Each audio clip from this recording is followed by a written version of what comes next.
Well, apparently, vulturing has been floating around on the net again. We hit that. We've done the Vlad. We've done conversation about the content. But come on, Vlad, man. Come on, man. Joe Budden, though, he had 𝐷𝗛𝗏 on from No Jumper, and they start pressing him about uploading content from Kevin Samuels right after he passed. Oh, word. Yeah, and they talked about how that's a little messy. How he is one of the people that benefits and profits off of black trauma or black death. And 𝐷𝗛𝗏, you could kind of see him squirming a little bit if you watch the video. He handled himself well. I can't say squirm. You know what I'm saying? Because he knew what it was when he walked in. He was there for the smoke. My thing is, some of the stuff that he said, I don't know if he believed everything that he said when he talks about, well, it's just what the people like. Okay, what does that have to do with you and the motives of when you put it out versus what the people like? And Joe Budden was like, you making my point, because it doesn't matter about if he passed away. It doesn't matter if rapper A shot rapper B or whatever. It's about what the people want, and it's just the content. Now, the question is he wrong when he says that? As a content creator, as someone that just tries to run up the numbers. So the ethics and the morality is what came up. And that's what Joe and the guys from his podcast was on his head about, the morality as it relates to things that you post. So Jay, specifically towards the him being a white guy in a black culture, talking about black trauma. Because there were two that I watched. There was one where he talked about like all the kids from O Block and the back and forth that they have, and then the one from when he put the clips up of the Kevin Samuels situation after he passed away. And I got two very, very different opinions. I want to hear from Lone. I want to hear from you on this one first, because you told me you saw it. We've all had the conversation, so it's not that deep as it relates to that. But I know that you watched it. What was your take as a person that understands content and understands, the bottom line from people that post things and, edit clips and things of that nature?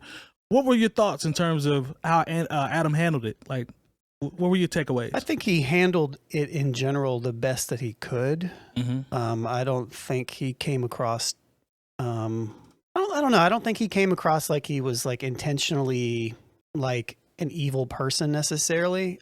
I just feel like a lot of times there are blind spots when you're a white person and you operate in a space that isn't your own. Outside of your culture within hip hop, even though he was saying like, yeah, I listen to drill music. It's my music. It's the stuff that I love. I'm talking to them about their lives. I'm talking to them about what's going on with them. They decide to talk about it. Yeah, all that stuff is true. But at the same time, there's the two gentlemen. I don't know the two gentlemen that are on the podcast with Joe. But they kept Ison-ish. So they kept pushing back upon one particular thing over and over again about these kids dying. Yeah, about the kids dying and what his role is in it. And I don't think Adam fully grasped it. He didn't. And so like at that point, the fact that he was kind of like, I feel like he was trying to at least listen, but it probably also was because he was in the particular situation where what's he going to do? And that's, he's on a big platform, so he's got to be able to respond to it. He also came off, in my personal opinion, towards the end, kind of snobby from a standpoint of, I can't believe you guys are even bringing this stuff up, and I can't believe that you guys can't understand and this and that. So that's, to me, that kind of rubbed me the wrong way. So to me, that's whiteness. That's whiteness in the space, in my opinion. So like he didn't have the capacity to sit back and look at this from an angle of how are you affecting things that you aren't directly a part of. Right. So from his perspective, I think he's thinking, I'm creating content. I'm inviting these people on that typically, I have a big platform. I'm giving them a voice to talk about whatever they want. He did say that.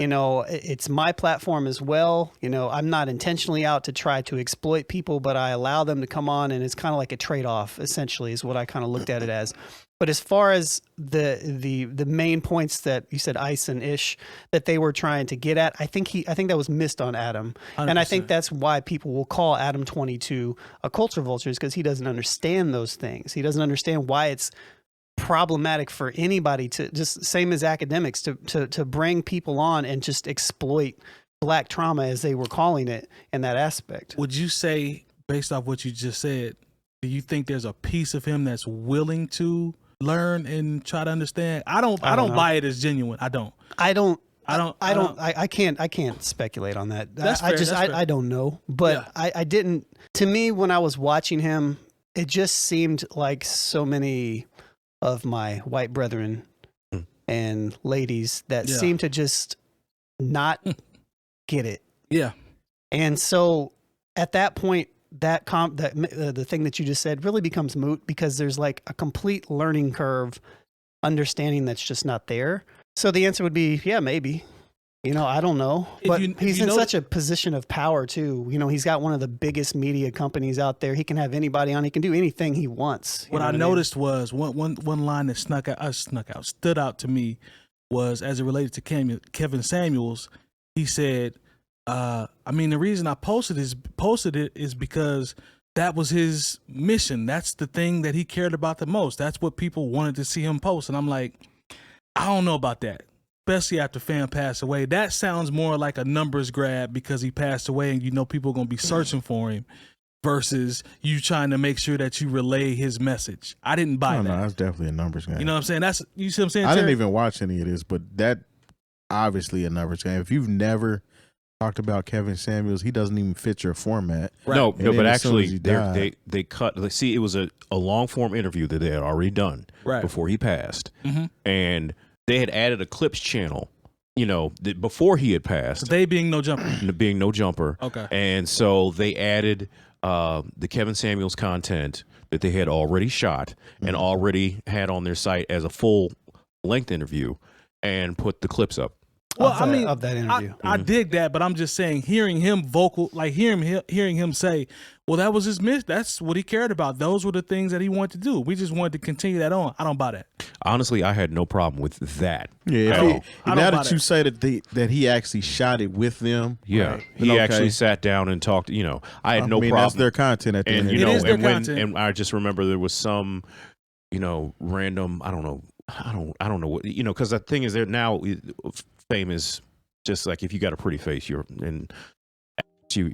And there You're was an some influencer. Yeah, there was some That's woman that the came word. on there and tried to like slander like Kevin Samuels because like even though she didn't really watch his content, she just heard things about him. And Yeah. Adam 22 was like, no, that's not what he says. That's not, you know, she took this is before he died though.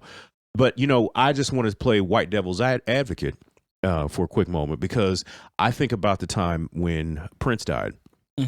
And all of a sudden, radio stations that didn't even play Prince, whose DJs probably don't even know Prince's deep cuts or even his hits, all of a sudden they changed their format for 2 weeks. All of a sudden, VH1. I kind of get it with Prince because he was a musical icon. Who I didn't get it with was Nipsey. Well, no, yeah, I was That's a good I was point. very because I was like, don't do Nipsey tributes now when you had none of his music. You don't even have his music in the system to play. Yeah. You know, We all were on Nipsey. but you know, way I before he mean, I passed. just think about how, you know, I felt some type of way. I remember VH1 had that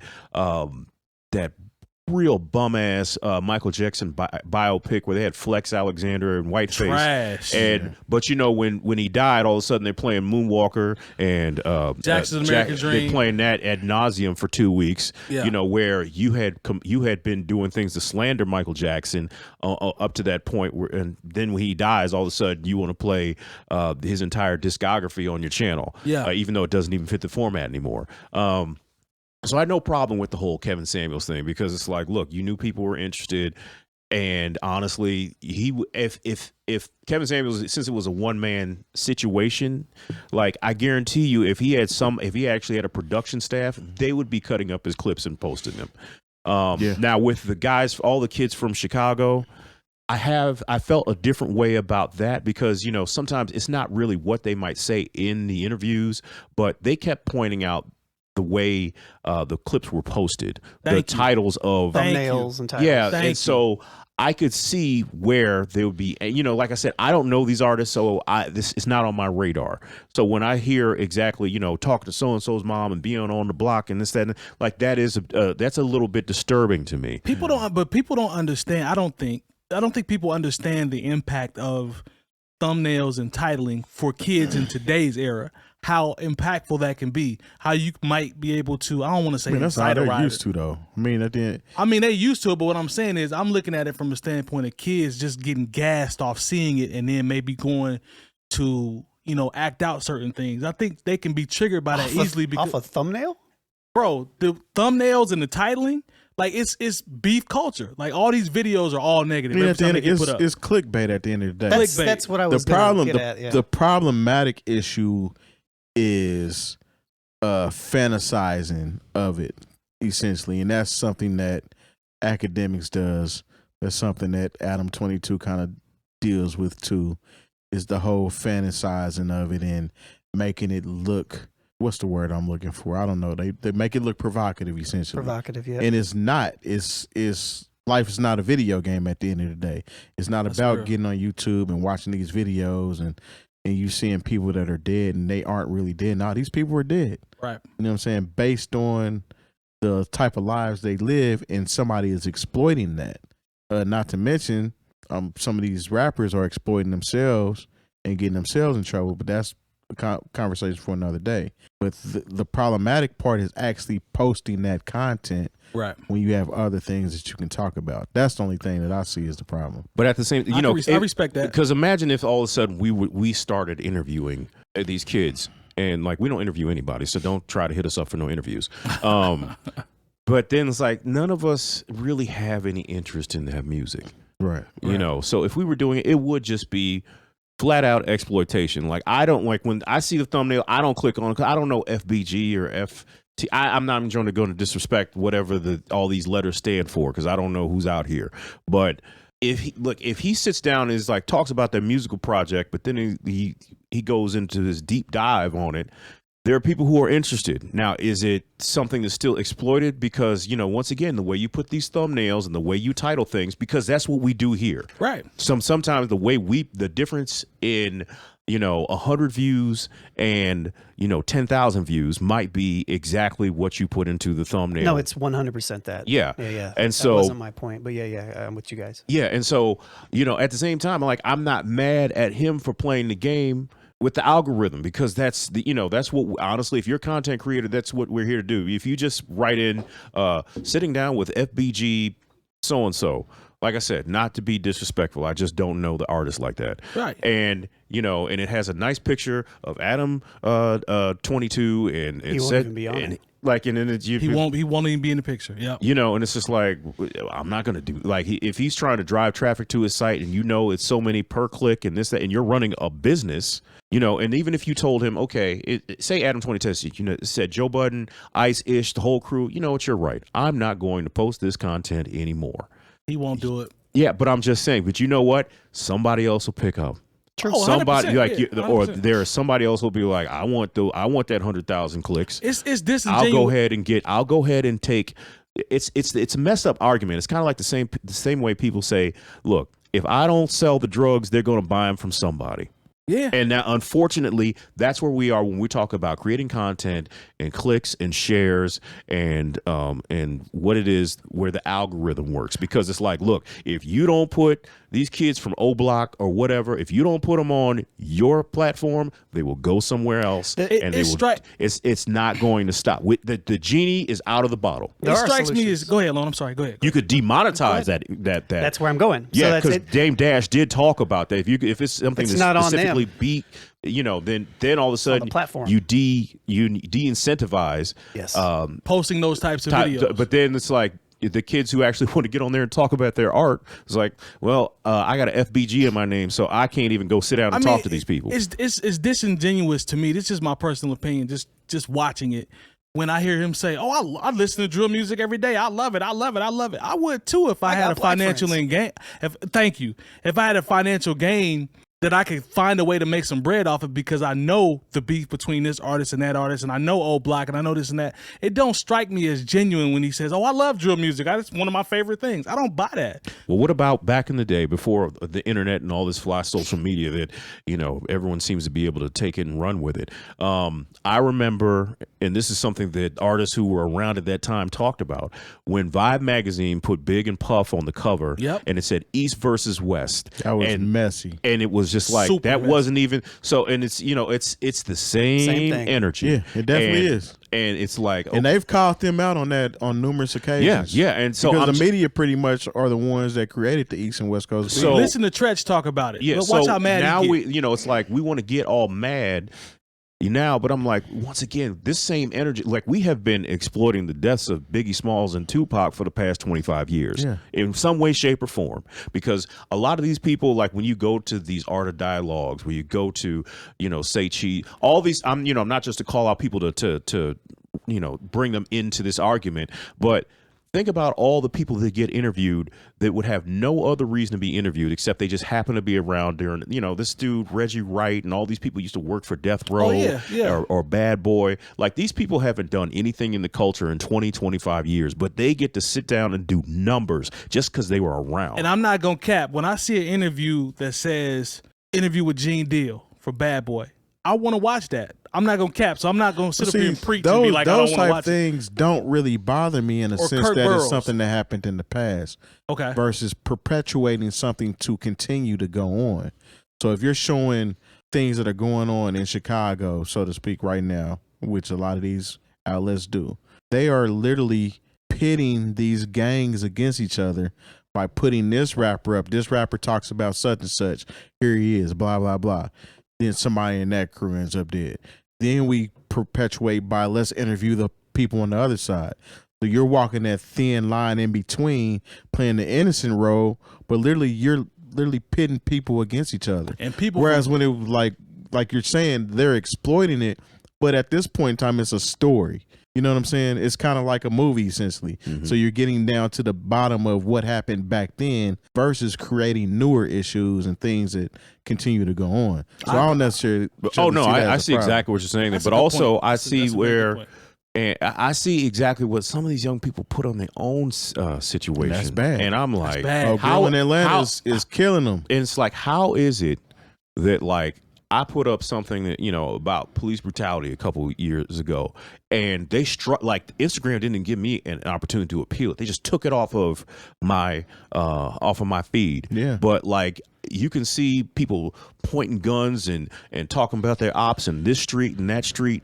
And I'm like, how does this never get flagged? Yeah. You know what I'm saying? And it's like, it's like these kids are saying, like there was a story where a kid got on Instagram and said, come see me, being on some tough guy stuff. They came and came and saw him. And that was like just a couple weeks ago, wasn't it? Yeah. A little bit further back, but recent. Yeah. But recent enough to where killed him. Yeah. And so I'm like, is it, do we just need to turn the internet off for 2 weeks? That's the point that I would get to with, to me, we're talking about the problem, the stuff that's happening, right? But what are the solutions, right? And to me, the solutions is putting the pressure on the platform. Mm-hmm. And so the Dame Dash thing that you mentioned, I think is super important, because when you demonetize, when you say Adam 22, you can't put out this content with this subject matter within this and monetize it at the same time, he's not going to post it anymore, no matter if he likes it or not. That goes to Mike's point where he's like, I don't think he's genuine. I don't. Because at that point, he is going to find a different way and a different way to monetize it. It's the same thing with curse words. You go through and you have to edit you can only have certain types of curse words in so many, and you can't have them in the beginning portion of the video and blah, blah, blah, blah, blah, or you can't monetize. If you can't monetize the videos, then these content creators are going to have to start getting a little bit more creative on what they post and put out there. At one point, weren't they demonetizing our videos just when we talked about Nipsey Hussle? They still do. So if we have to blank out his name now? Yeah. Well, no, I know we'll be fine. If we put the word Nipsey in the title, we get a yellow mark on YouTube, which means it's going to it's like we still get paid through YouTube Premium, but we don't get regular monetization through it. Same thing if you put R. Kelly's name in there. You can put Kelly, but you can't put R. Kelly. You can't put Robert Kelly. I've done experiments with this to see which videos, because we had that random segment a few weeks ago, right? Yeah. And so I was trying different things, and I was like, oh, that's super interesting. Same thing with Donald Trump. It can't be done. It can be done. And and then you just have to figure out how to change your content around. But if you have too many F-bombs in there, I just uploaded a video yesterday where somebody said it like 30 times, and I got an email that said, this is 18 plus content. So it's just, it's on the platforms, in my opinion, to police the stuff a little bit better. And I think our energy in general, rather than get mad at Adam, I think conversations with them are good, or people like Adam, right? Like, he showed up for the smoke, so he could have because the thing is, a lot of times we talk about people when we can talk to them. Yeah, right. I give you peace for that.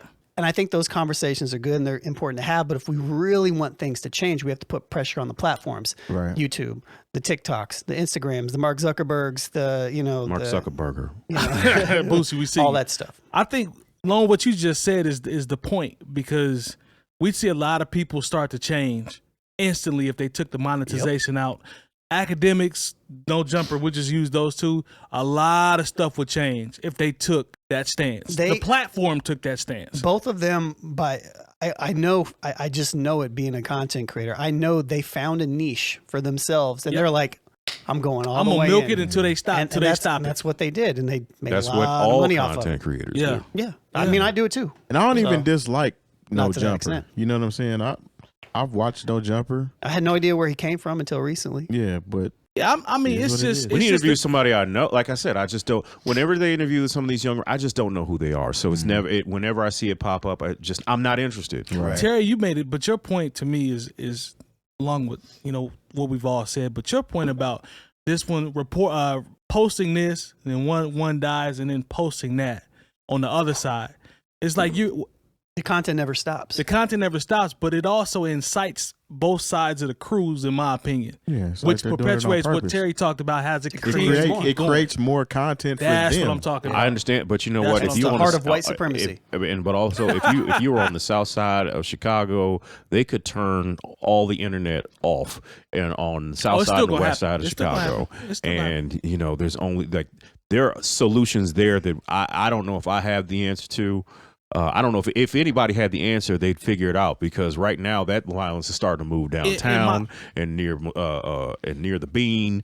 Like, they got wild in Chicago. But in this my summer. personal opinion, even with you saying that the internet will just, in a perfect Yeah, if they just cut shut it off, it's still going to happen. I agree with that. You're But finding a way. I'm also from the school of the stuff that we're talking about.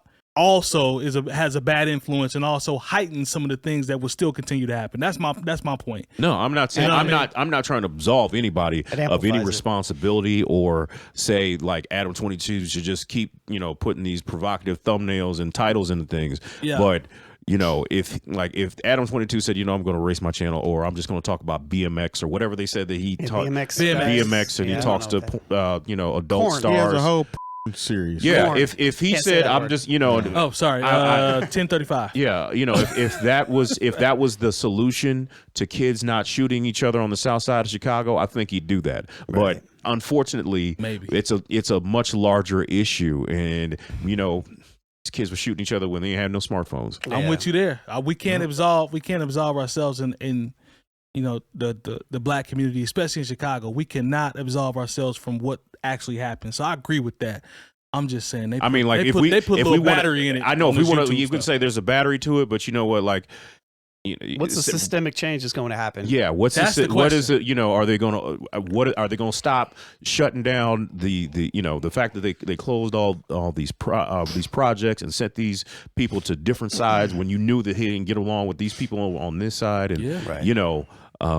it's deep. The It's suburbs deep. in Chicago ain't what you think they are. No, I'll tell you that. But yeah, Country Club Hills is different. Yeah, shout out to Country. I know Country Club Hills. Yeah, be careful. It's not what it sounds like. Yeah, you out If there you're a in- country club. It's just like that conversation about homelessness and people like if you care I saw somebody say, if you care so much about homelessness, why don't you let homeless people come and stay with you? And it's like, well, okay. No, it doesn't work that way. but it's like this. Okay, I let one person that's homeless come into my house. What about the other 64,000 people? Yeah. And what about the fact that we have more empty homes in this country than we have Exactly. homeless people? Yeah. Why do they have to come stay with me when there's somewhere they could be staying? Yeah. But anyways, that's a But sidebar. let's not get too deep.